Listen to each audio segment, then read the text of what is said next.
నమస్తే welcome to our voice నేను journalist నవత మాజీ ప్రధాని మన్మోహన్ సింగ్ స్మారక చిహ్నం కోసం కేంద్రం స్థలం కేటాయించాలని నిర్ణయించిందని ఈ విషయాన్ని ఆయన కుటుంబ సభ్యులకు తెలియజేసినట్లు బీజేపీ జాతీయ అధ్యక్షుడు జేపీ నడ్డా తెలిపారు. అయితే మాజీ ప్రధాని అంత్యక్రియలపై కాంగ్రెస్ పార్టీ చౌకబారు రాజకీయాలకు పాల్పడుతోందని ఆయన ఆరోపించారు. దేశంలోని తొలి సిక్కు ప్రధానమంత్రి సింగ్ను కేంద్రం అవమానించిందని కాంగ్రెస్ ఆరోపించిన తర్వాత బీజేపీ అధ్యక్షుడు ఈ విధంగా స్పందించారు.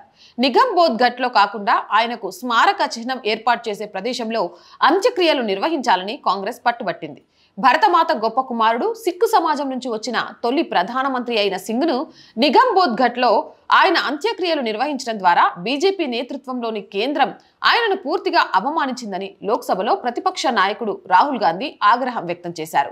దీనిపై నడ్డా తీవ్రంగా స్పందిస్తూ మాజీ ప్రధాని విషాదకరమైన మరణం తర్వాత కూడా కాంగ్రెస్ మాజీ అధ్యక్షుడు రాహుల్ గాంధీ ప్రస్తుత కాంగ్రెస్ అధ్యక్షుడు మల్లికార్జున ఖర్గే రాజకీయాలు చేయడం మానుకోకపోవడం చాలా దురదృష్టకరమని విచారం వ్యక్తం చేశారు. ప్రధానమంత్రి నరేంద్ర మోదీ నేతృత్వంలోని ప్రభుత్వం సింగ్ స్మారక చిహ్నానికి స్థలం కేటాయించిందని ఆయన కుటుంబ సభ్యులకు కూడా ఈ విషయాన్ని తెలియజేసిందని కేంద్ర మంత్రి స్పష్టం చేశారు. అయినప్పటికీ కాంగ్రెస్ అబద్ధాలు ప్రచారం చేస్తోందని ఆయన మండిపడ్డారు.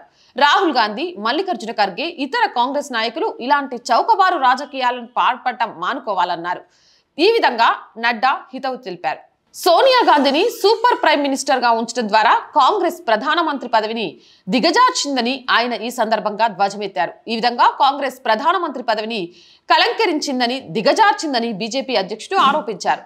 ఇది మాత్రమే కాదు, రాహుల్ గాంధీ ఆర్డినెన్స్ ను చింపి మన్మోహన్ సింగ్ ని అవమానించిన విధంగా దీనికి వేరే ఉదాహరణ లేదు అని ఆయన పేర్కొన్నారు. అదే కాంగ్రెస్ నేడు మన్మోహన్ సింగ్ మరణంపై రాజకీయాలు చేస్తోందని నడ్డా ఎద్దేవా చేశారు.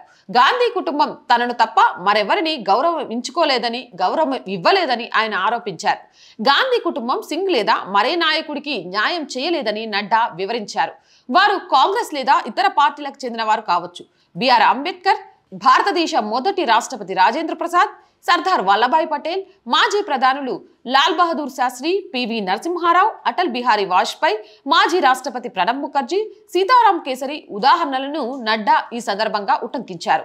గాంధీ కుటుంబం ఎల్లప్పుడూ ఇతర పెద్ద నాయకులందరినీ, అంటే వాళ్ల కుటుంబంలోని వారు కాకుండా ఉన్న వారందరినీ అవమానించిందని బీజేపీ అధ్యక్షుడు తెలిపాడు.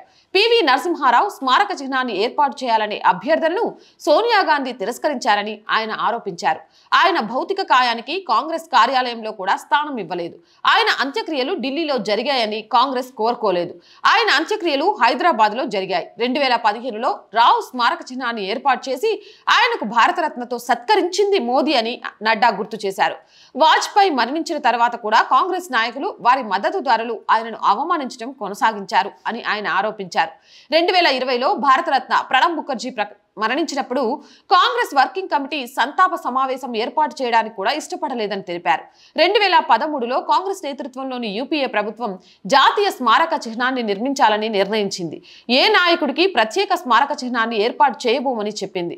ప్రధానమంత్రిని స్మరించుకోవడానికి, దేశ ప్రజలకు వారితో పరిచయం కల్పించడానికి ప్రధానమంత్రి మ్యూజియం, లైబ్రరీని నిర్మించింది ప్రధానమంత్రి మోదీ అని ఆయన వివరించారు. కాంగ్రెస్ తన కుటుంబ సభ్యుల కోసం మాత్రమే స్మారక చిహ్నాలను నిర్మించిందని బీజేపీ అధ్యక్షుడు దుయ్యబట్టారు. గౌరవం ఇవ్వడంకు నిజమైన అర్థాన్ని మోదీ నుంచి నేర్చుకోవాలని ఆయన కాంగ్రెస్ పార్టీకి హితవు చెప్పారు. ఒక అంచనా ప్రకారం దేశంలోని సుమారు 600 ప్రభుత్వ పథకాలు, విద్యా సంస్థలు, అవార్డులు, రోడ్లు, జాతీయ ఉద్యానవనాలు, మ్యూజియంలు, విమానాశ్రయాలు, ఓడరేవులు, భవనాలకు కాంగ్రెస్ ప్రభుత్వాలు నెహ్రూ, గాంధీ కుటుంబ సభ్యుల పేర్లు పెట్టాయని నడ్డా పేర్కొన్నారు. ఇతర వ్యక్తుల పేరుతో ఉన్న పథకాల సంఖ్యను వేళ్లతో లెక్కించవచ్చని ఆయన చెప్పారు. మన దేశం సూత్రప్రాయంగా లేని కాంగ్రెస్ చేసిన పాపాలను మర్చిపోదు లేదా క్షమించదు అని కూడా ఆయన హెచ్చరించారు.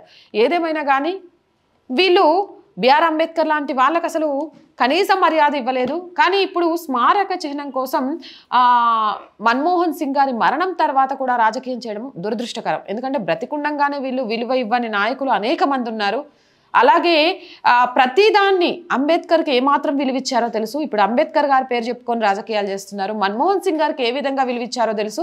ఇప్పుడు మన్మోహన్ సింగ్ గారి పేరు చెప్పుకొని రాజకీయాలు చేస్తున్నారు. అంటే శవాల మీద రాజకీయాలు చేయడం అనేది కాంగ్రెస్ పార్టీకి మాత్రమే చెల్లుతుందేమో.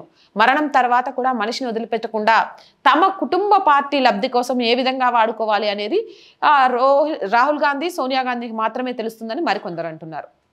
మీరేమంటారు? కామెంట్ సెక్షన్లో పెట్టేయండి. మోర్ వీడియోస్ కోసం మన ఛానల్ని వెంటనే సబ్స్క్రైబ్ చేయండి. అలాగే ఛానల్ చాలామంది చూస్తున్నారు, సబ్స్క్రిప్షన్ చేయడం మర్చిపోతున్నారు.